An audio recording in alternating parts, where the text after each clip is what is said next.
Kind of interesting how that about the time that Dennis thanked God for the rain, it really started coming down.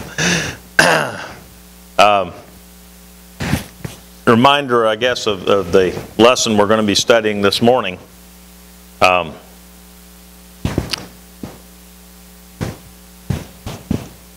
Turning, if you will, to 1 Kings chapter 18. We're going to start at verse 36 and go to the end of the chapter.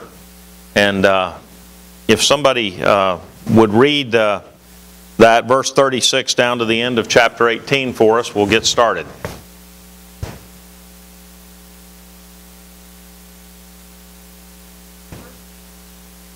"36 on down, end of the chapter.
I can never read the story without remembering when my Boy Scouts were in charge of the skit for the Cub Scouts.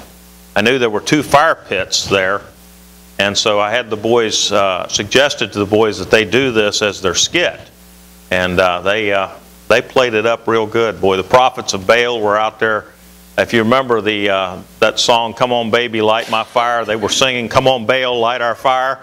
And all of this stuff, and going at it, boy, they did it. And then my son Russell, who's about 2 inches taller than me, very imposing looking Elijah, stood up and quoted what Elijah said here. And I had some gunpowder in the fire pit, and in the right fire pit, and I lit that up, and the column of fire came up, and it was impressive. I don't know if it, of course, looked anything like what happened on Mount Carmel, but it was as close as we could get it. But just to do a little bit of recap from last week and kind of bring us up to this week,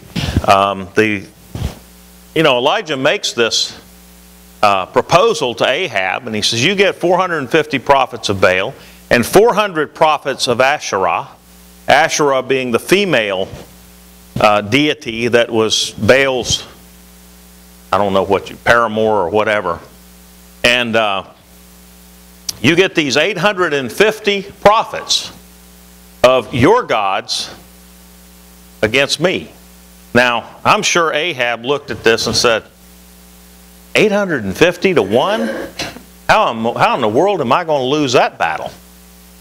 Kind of like Ruth and I were watching this Western show last night, and the Western sheriff walks out on his front porch. He hears a disturbance. He walks on his front porch, and there's about 100 Indians out there, all with guns pointed at him.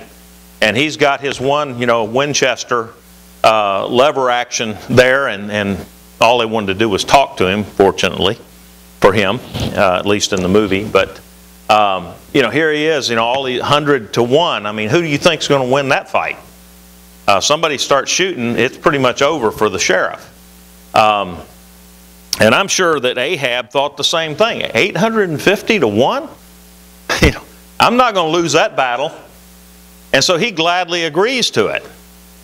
Well, when the one has God with him, he's more than all the 100,000s. As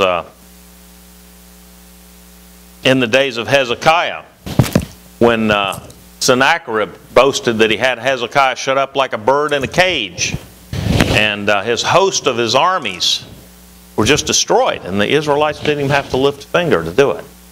And think about Jericho, and they marched around the city for 7 days, one time each day. And then on the 7th day they get up and they start marching around 7 times. And I mean, I'm sure the inhabitants of Jericho were going, what kind of battle plan is this? When are we going to get to fight these people and wipe them out? They're nuts. And of course, the walls fell down, and they found out that they weren't so crazy after all. And so Elijah then, here we have these elaborate prayers of the priests of Baal, and Elijah stands up and just makes a simple prayer and says, God, for your name's honor and glory, show these people that I am speaking for you. He gives the glory to God Almighty, not to Elijah. And like that, the fire comes down out of heaven. And before he did this, he made this altar fireproof. He built it out of stones. He set the wood on it. He set the offering on it, the bullock, or the ox, as it were. And an ox, quite probably, was just a male cow, a bull. Ox and bull are used kind of interchangeably in that part of the world, I've learned. But then he pours 12 big pots full of water. In the middle of a drought now, he pours 12 big pots full of water on this thing, digs a trench around the altar, and the water flows down into the trench. God doesn't stop at lighting the altar. He consumes the altar and the water in the trench.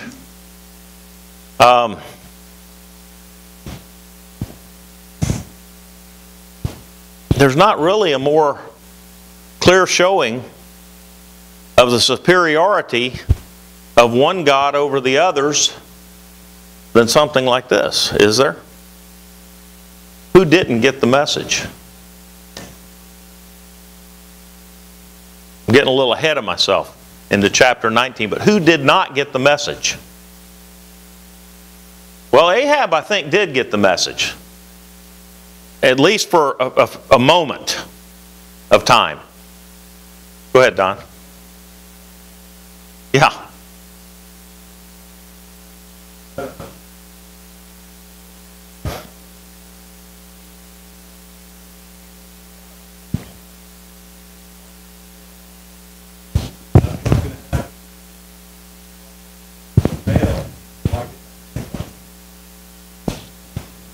Yeah. Now this, she had no respect for anybody but Jezebel. I doubt she respected Ahab. That's a bit of speculation, but I don't think she did. Well, you're not going to get an argument from me on that one.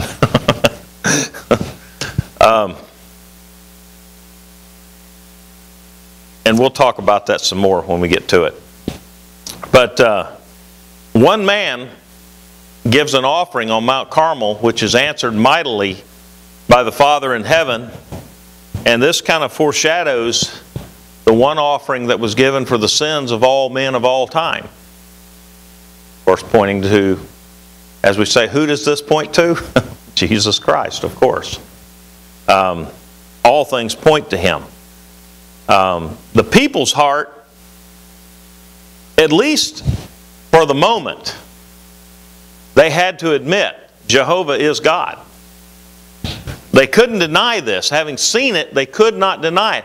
Kind of like when you saw but let me butt this. Like they saw the thunderings and the lightnings on the mountain of Sinai, and they said to Moses, "Oh Moses, you speak to God for us, because if we hear His voice directly, we will die." They were impressed. And they said, "We will listen to everything the Lord tells us." And Moses goes up on the mountain for 40 days, and what do the people do? Yeah, they said to Aaron, we don't know what happened to Moses. Build us a God that we can serve. And so Aaron tosses some gold into the fire, at least that's what he told Moses, and miraculously out comes this calf. And they fall down to worship, and they rose up to play.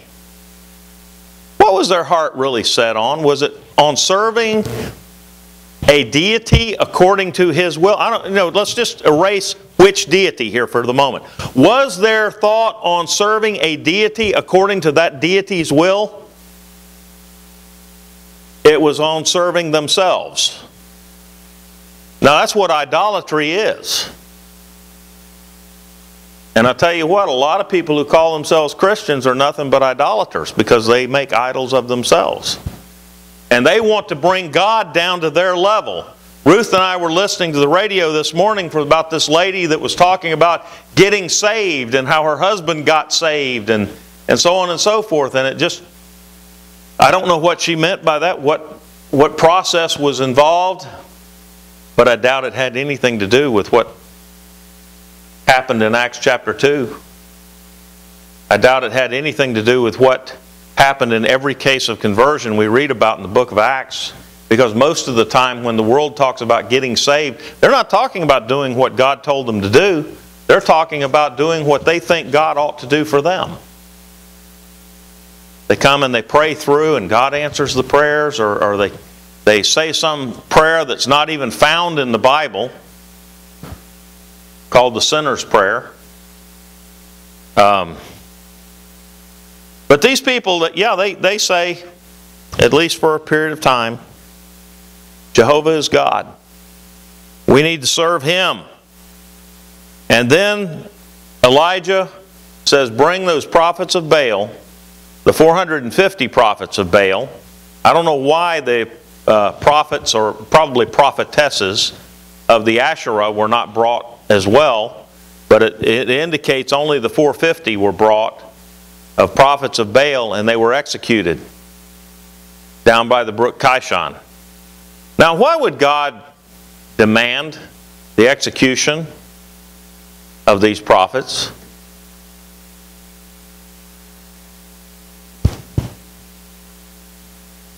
Certainly is. Looking back to Deuteronomy chapter 13, when Moses told the people how to deal with prophets, and he said, if a prophet or a dreamer of dreams gives you a sign or wonder, and the sign comes true, verse 1, concerning which he spoke to you, saying, let us go after other gods whom you have not known, and let us serve them, you shall not listen to the words of that prophet or that dreamer of dreams, for the Lord your God is testing you to find out if you love the Lord your God with all your heart, with all your soul. And you shall follow the Lord your God and fear Him, keep His commandments, listen to His voice, serve Him and cling to Him. But that prophet or that dreamer of dreams shall be put to death, because he has counseled rebellion against the Lord your God, who brought you from the land of Egypt and redeemed you from the house of slavery, to seduce you from the way in which the Lord your God commanded you to walk. So you shall purge the evil from among you. What did they have to do to be able to serve God before they could do anything else? We learned this at the Battle of Ai. Purge the sin from the camp. When they were defeated at Ai, and they come to God and they're crying and they're screaming, and God, why did you do this to us? God says there's sin in the camp. Simple answer, isn't it? There's sin in the camp. You get rid of the sin out of the camp, and I'll give you victory.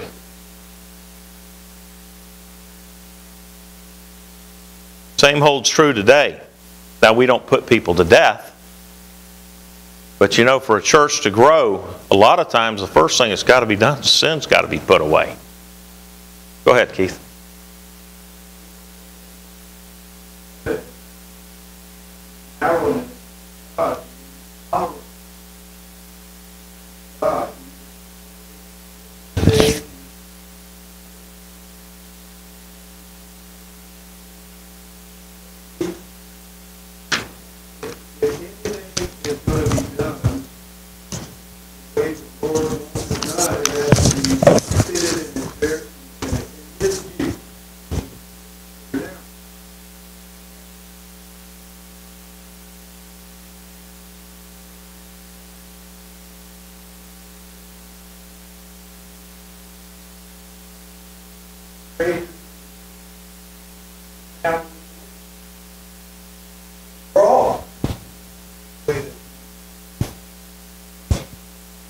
Absolutely.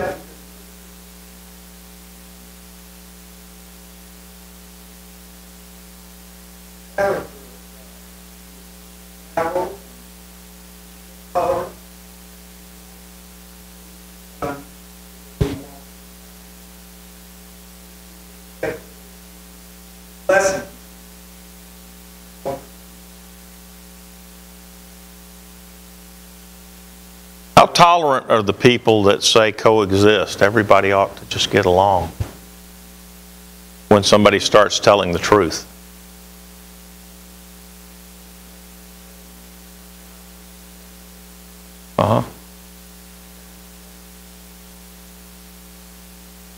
The people who have the coexist bumper stickers, I like the coexist bumper sticker the guy came up with the unborn baby in the O. You know, we can't coexist that way. No, no, no. But with every evil religion there is, we have to coexist. But if we start talking about the truth, well, that's intolerant, that's hate speech. We're going to shut you up. So, what's the difference? Go ahead, Keith.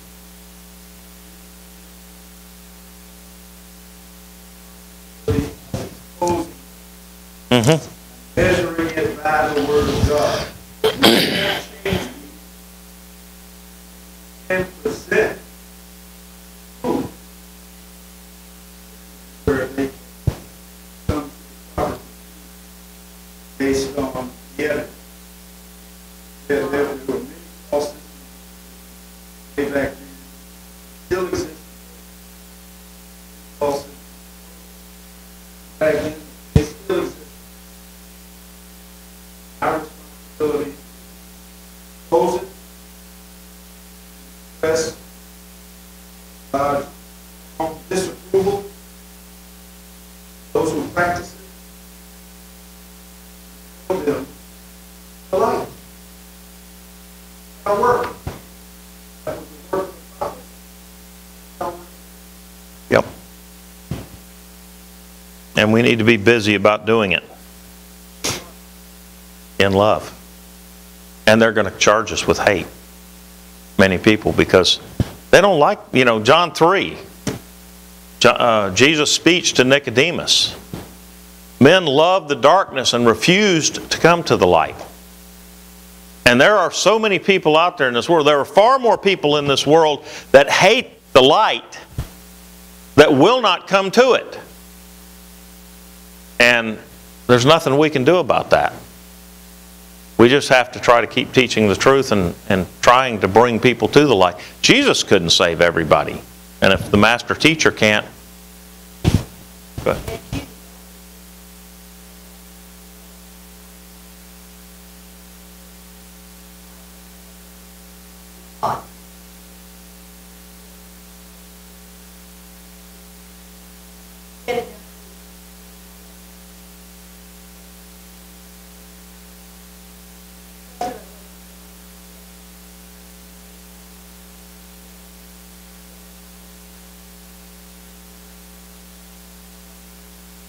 He was much harsher on God's righteous people than he was on the Gentiles. Of course, he wasn't speaking to the Gentiles at that point. The gospel wasn't set to go out to the Gentiles.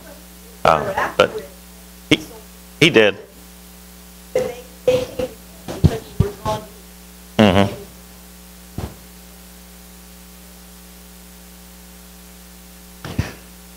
In our next little section, down to the end of the chapter, the prophets of Baal have prayed to Baal. Baal didn't answer. Elijah prayed to God for fire, and God gives it immediately with a very simple prayer. Elijah prays for rain, and God only gives it after persistent prayer. Now when Elijah is up there on the mountaintop with his servant, and he's got his head between his knees, he is praying. That is a posture of prayer. And he is praying to God to bring the rain. And he has to say to his servant, go look out there over the sea. And it took 7 times. I don't think the text says that he told his servant to go 7 times and look, but he told his servant to go look 7 times, and he kept praying, and it was on the 7th time that God gave rain. Then when Elijah prays for death in the next chapter, in verse 4 of chapter 19, God says, no. I'm not going to give it to you, Elijah. Your work's not finished here yet. So sometimes God will answer a prayer immediately. Sometimes He makes a person wait for the answer. But Elijah told Ahab, go up to your house and eat, and then get back to your I want to say castle, your palace. That was the word I was trying to think. Your palace immediately, because you're fixing to get wet. God's going to bring rain. Now it was certain that God was going to bring rain. God had already told Elijah this. Why did Elijah have to pray 7 times before God brought the rain? Why did God answer his prayer immediately for fire, but he had to pray 7 times for rain? Speculation here, but go ahead.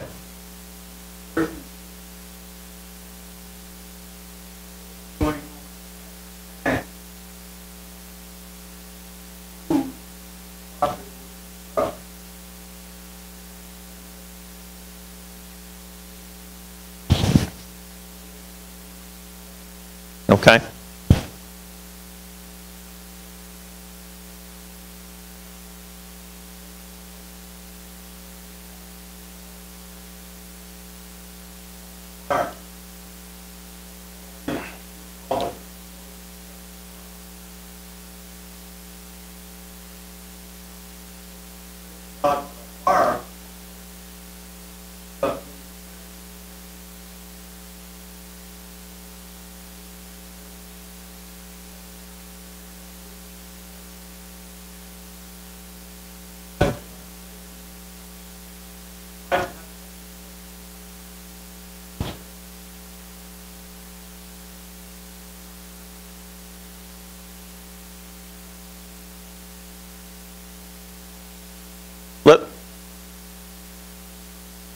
Let's be careful that all of what we've said is speculation. I'll throw my speculation in here too.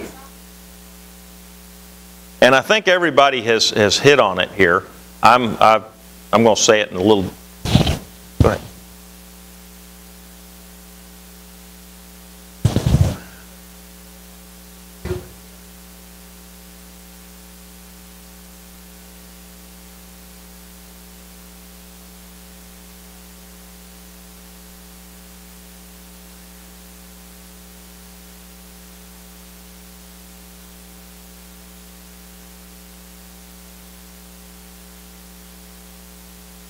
That's the closest thing to the way I was going to say it.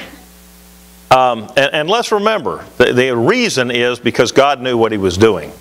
And that's all we can say for certain. But I have a hunch that after the great victory at Mount Carmel, God may have seen in Elijah a propensity to perhaps begin thinking more of himself than he ought to. And so God says, okay, now you're going to have to work a little bit. While you're in private, you're going to have to work a little bit. And Elijah is going through a little bit of a pity party thing right now. Now, not at this point in time, though, because Jezebel has not yet told Elijah she's going to kill him. But, so anyway, I think that's enough talk about that. God did it the way He wanted it done, and that's really all it boils down to. But, you know, the lesson for us is, just because we have a success, don't think that we need to quit working. that God's just going to make it all go easy from here on out. Because it doesn't work that way. We have to keep working. Mm-hmm. And it's a very easy thing for a preacher to start getting puffed up sometimes. I knew a preacher one time that when this one elder would make announcements at the end of service, he would just sing his praises to the ceiling and back, And I asked him, I said, why do you do that? Well, because he gets offended if you don't. I said, well, then he shouldn't be in the pulpit. If that's what it takes for him to preach, he shouldn't be in the pulpit. I'm not here to glorify myself. I'm here to glorify God. And if you see Marc standing up here, then you're seeing the wrong person. You need to be seeing Jesus. So, in the right way, yeah. Would Jesus be, the chicken dressed in black? I don't know. Some of you may remember that country song.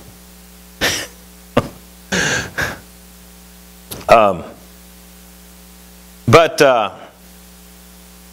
Elijah then leaves this area. He tells Ahab to get down and to his palace down in Jezreel.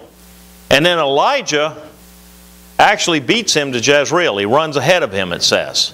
Now Ahab is in a chariot being drawn by, I don't know how many horses, but at least one horse, perhaps two. So he's traveling a lot faster than a man can run. It's about a 17-mile journey down to Jezreel. And Elijah beats him getting to Jezreel. Elijah could have run ahead of Ahab all the time if Ahab had just started making the right choices. But he didn't. He let other people make choices for him. And he's actually, in many ways, some have said that he's a buffoon. Well, I don't know that he's a buffoon because he got to be a king who was actually in control of other nations. I don't think he was a fool in doing that, but in many ways he was. And we all are. God has shown Elijah a lot of great kindness.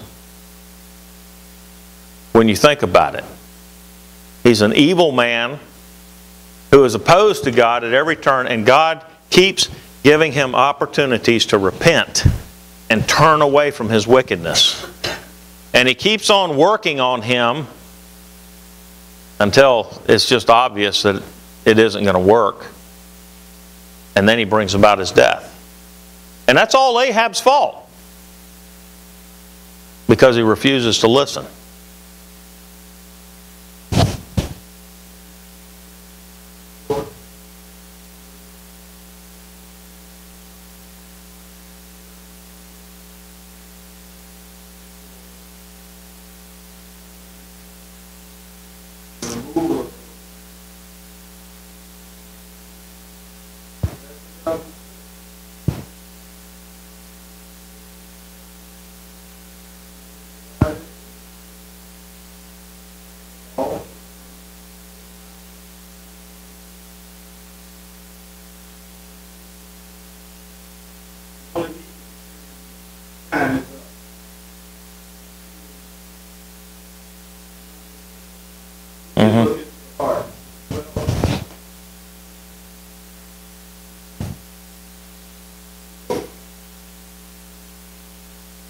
Okay.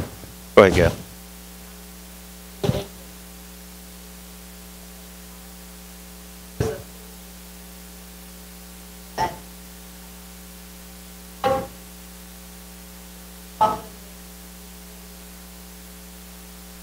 And he didn't even get the whole world.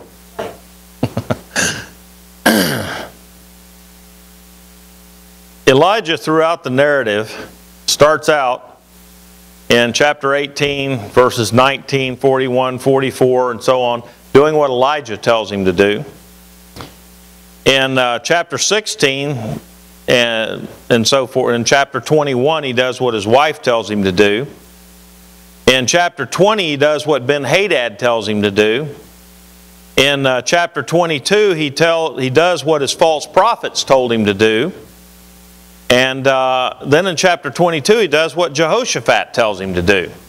Only one person that Ahab never listens to, and that's God. He never listens to the one he should have listened to all along. And frankly, very few people in this narrative do what Ahab tells them to do. The nations, in chapter 18, he demands the nations give up Elijah. Elijah, they can't do it. In chapter 21, he asks Naboth for his vineyard. Naboth refuses. And then in chapter 22, Micaiah mocks him and speaks bad about him. And he doesn't like that. So, you know, very few people actually do what Ahab tells them to do. People of importance, anyway. I'm sure that a lot of other people did what he told them to do, because since he was the king.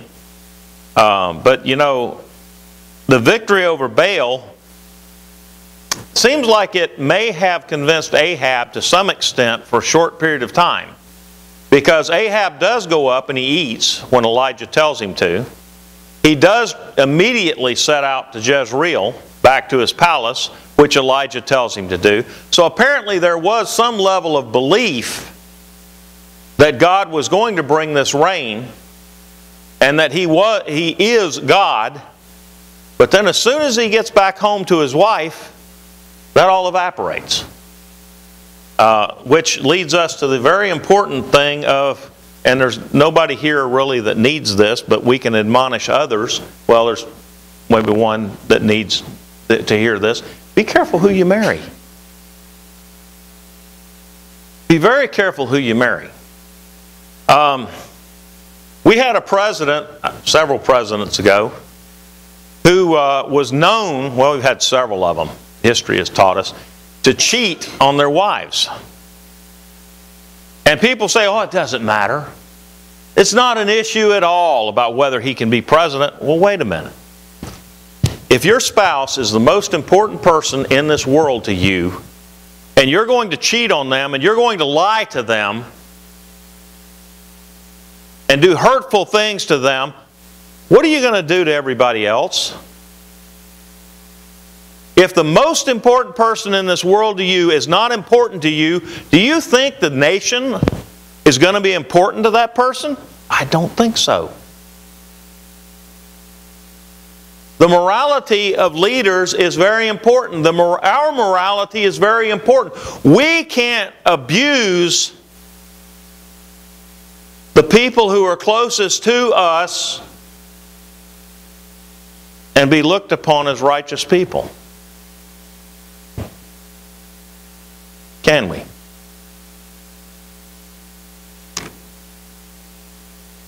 It's important to be careful about who you marry, and then it's important to be careful about how you treat them once you're married. In chapter 19, let's read down, someone read through verse 10.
Okay. I think that's probably about as far as we're going to get. We got 5 minutes left. Jezebel, when she hears about what happened at Carmel, is livid. And she makes this threat against Elijah's life. I'm sure she intended to carry it out. And thinking that Elijah was in Jezreel, which was where the capital was of Israel at this time, she probably thought she could do it. But Elijah, now before when Elijah fled out into the wilderness, it was at God's command. But this time, when Elijah gets word that Jezebel is out to kill him, he doesn't ask the Lord what to do. He takes off himself, according to the narrative. I don't know what to make of that. What we need to make out of that is really, how did God treat him because of it? Go ahead. All of us experience the opportunity.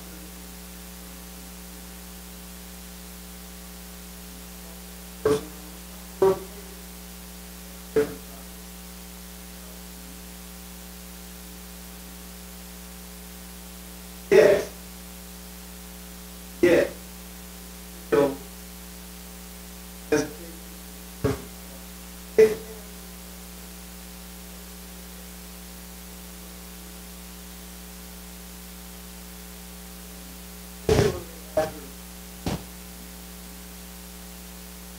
after great experience that Elijah had with those false prophets, should have made a difference.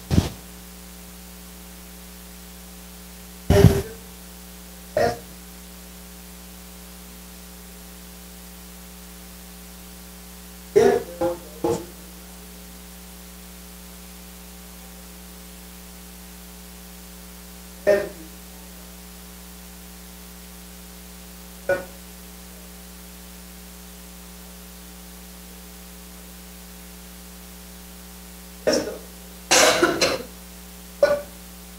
there were those and Yeah.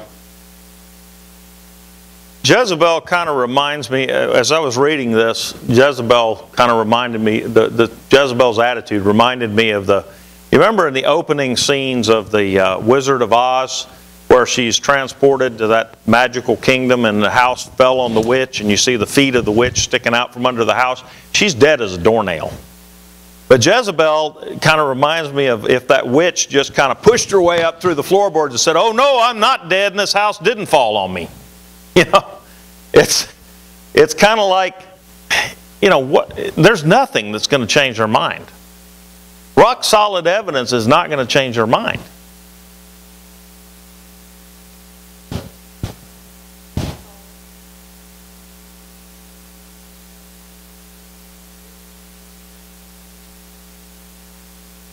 Mm-hmm.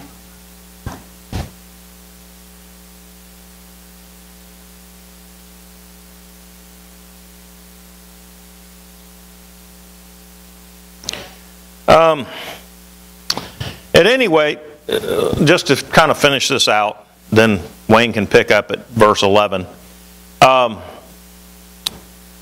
He goes down out of Samaria, out of Israel, down to into the solid area of Judea. What was it?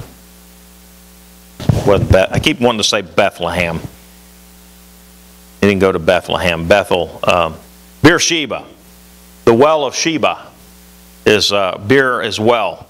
So well of Sheba, which belongs to Judah, and apparently thought, okay, I'm down here solidly in Judean territory. She can't get to me. And he tries to hide himself, but what does God do? He brings him sustenance and he says, I want you to go further south. And what is Mount Horeb? What's another name for Mount Horeb? Mount Sinai. All the way down a 40 days journey down to Mount Sinai without food and without water. Remember somebody else that went 40 days without food and water? There are two. One in the Old Testament, one in the New. Moses was up on Mount Sinai for 40 days, and Jesus was in the wilderness for 40 days. So here's Elijah, 40 days in a fast in the wilderness. And he goes to Mount Sinai. Now, why did God send him to Sinai? I don't know. Probably, my speculation would be that this is where the law was given, and God brings him back to where the law is given to get him back on the right track. And it may have, that may be what it took really to bring Elijah out of his depression. But notice that what happens with Elijah after this, God doesn't let him wallow in his pity party very long, but He gives him work to do. The best thing you can do to change feelings is do something. Because doing things always changes feelings. And that is a biblical principle you can hang your hat on. If you are feeling bad about how Christianity is suffering in this country, if you are feeling bad about how Christians are being mistreated over the world, do something. Positive for God. And it will change feelings. I'll close with this. There was a group of refugees, I've forgotten from where now, that came to run ministries. I get regular reports from them. And the fathers of these families were taken out. There were some 40 of them taken out and beheaded because they were Christians. Christians, we don't know whether they were New Testament Christians, don't have a clue. But the thing is, when they came into the camp, when the families came into the camps and they got relief, they were crying. And it was very quick that they realized they weren't crying out of sadness. They were crying because they had been counted worthy to suffer for the cause of Christ. I don't know about you, but I really haven't been called upon. I haven't been counted worthy to suffer for the cause of Christ. Not in this country. Not yet.